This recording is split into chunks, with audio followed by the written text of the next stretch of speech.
মতন কিছু চাটুকার সাংবাদিকদের ভূমিকার কারণে সাগররণী হত্যা হয়েছে।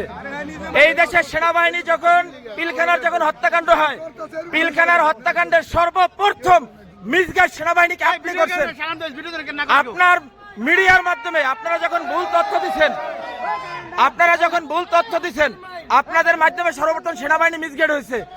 ওই দিন পিলখানায় 57 জন সেনা অফিসার সেনাবাহিনী পিলখানায় হত্যাকাণ্ড ঘটে না। গুলজার আহমদ বুলবুল, শাকিলের মতন লোকজন ওই দিন সেনাবাহিনীতে হত্যাকাণ্ড ঘটে না, বিডিআর পিলখানার হত্যাকাণ্ড ঘটে না। এই হত্যাকাণ্ড যখন হয়, সর্বপ্রথম মিডিয়ার মধ্যে সর্বপ্রথম আপনি মিসগাইড করছেন।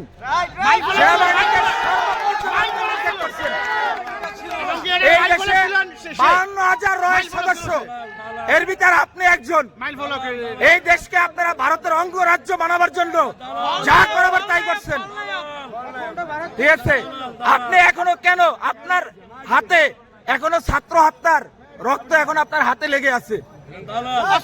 আপনাদের মতন চাটুকার, আপনাদের মতন কিছু কুলাঙ্গা সাংবাদিক পেশাটা হচ্ছে সবচেয়ে মহৎ পেশা।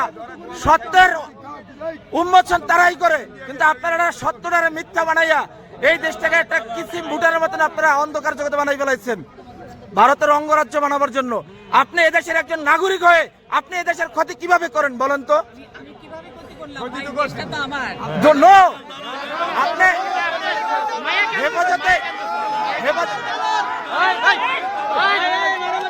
হেফাজতে ইসলামকে আপনারা কিভাবে ধ্বংস করে দিচ্ছেন বলেন? হেফাজতে ইসলাম নিয়ে আপনি মামুনুল হক সাবুজুর নিয়ে, আপনি জোনায়েদ আপনি জোনায়েদ বাবুনগরে নিয়ে আপনি এদেরকে নিয়ে কি মন্তব্য করছেন বলেন?